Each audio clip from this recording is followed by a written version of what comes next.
ओम शांति। हमारे चैनल में आप सभी का स्वागत है।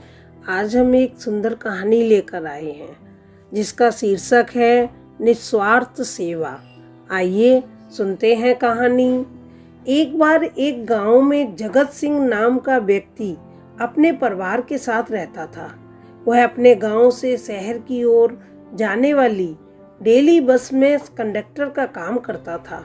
वह रोज सुबह जाता था और शाम को अंतिम स्टेशन पर उतरकर घर वापस चला आता था। एक दिन की बात है कि जब शाम को बस का अंतिम स्टेशन आ गया तो उसने देखा कि बस के सभी यात्री उतर चुके हैं, परंतु अंतिम सीट पर एक बुजुर्ग महिला एक पोटली लिए हुए अभी तक बैठी हुई है। जगत सिंह ने उस महिला के पास जाकर कहा, माताजी, यह अंतिम स्टेशन आ गया है, गाड़ी आगे नहीं जाएगी, इसलिए आप उतर जाइए। यह सुनते ही वह बुजुर्ग महिला उदास हो गई और कहने लगी, बेटा, मैं कहाँ जाऊंगी, मेरा कोई नहीं, घर नहीं, कोई सगा भी नहीं। जगत सिंह ने उसके परिवार अता पता पूछा, लेकिन महिला कुछ भी बता नहीं पा रही थी। जब काफी देर हो गई तो जगत सिंह ने सोचा कि इस बुजुर्ग बेसहारा महिला को अपने साथ घर ले चलूं। फिर उसने कहा, माताजी, आप मेरे घर चलो।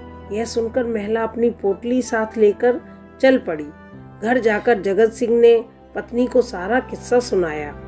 पहले तो उसकी पत्नी सुलोचना उस बुजुर्ग महिला को घर पर रखने को तैयार न थी, लेकिन जगत सिंह के समझाने के बाद वह मान गई।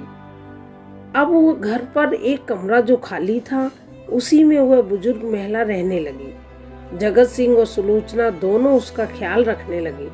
सुलोचना प्रतिदिन उसे खाना देती थी, उसकी सेवा करती थी। इस तरह वे निस्वार्थ भाव से उसकी सेवा करते रहे। इस तरह 2 साल बीत गए और फिर एक दिन उस बुजुर्ग महिला की मृत्यु हो गई। उस महिला के पास जो पोटली थी उसे अभी तक किसी ने खोला भी नहीं था। बुजुर्ग महिला का अंतिम संस्कार करने के बाद जब जगत सिंह ने पोटली को खोला तो उसकी आंखें फटी रह गईं। वह पोटली नोटों से भरी थी। जब नोट गिने तो 10 लाख रुपए निकले। जगत सिंह और उसकी पत्नी को यकीन ही नहीं हो रहा था कि जिस बुजुर्ग महिला को वह बेसहारा समझकर बिना किसी स्वार्थ के सेवा कर रहे थे, वह उनके लिए इतना धन छोड़कर जाएगी। मनुष्य द्वारा समाज व देश में समय समय पर अनेक प्रकार की सेवाएं की जाती हैं, लेकिन उनमें यदि प्रत्यक्ष या अप्रत्यक्ष रूप कहीं स्वार्थ छुपा हुआ है तो वह सेवा नहीं कहलाती। धर्म ग्रंथों के अनुसार अपने तन मन धन का अभिमान त्याग कर निष्काम व निस्वार्थ भाव से की गई सेवा ही फलदायी साबित होती है। निस्वार्थ भाव की सेवा ही प्रभु भक्ति का उत्कृष्ट नमूना है।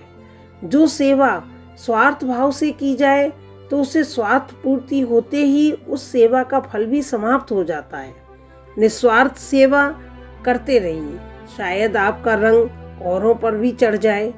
जिसे भी आवश्यकता हो, निस्वार्थ सेवा भाव से उसकी मदद करें। आपको एक विशिष्ट शांति प्रदान होगी। सदैव प्रसन्न रहिए। जो प्राप्त है पर्याप्त है। ओम शांति।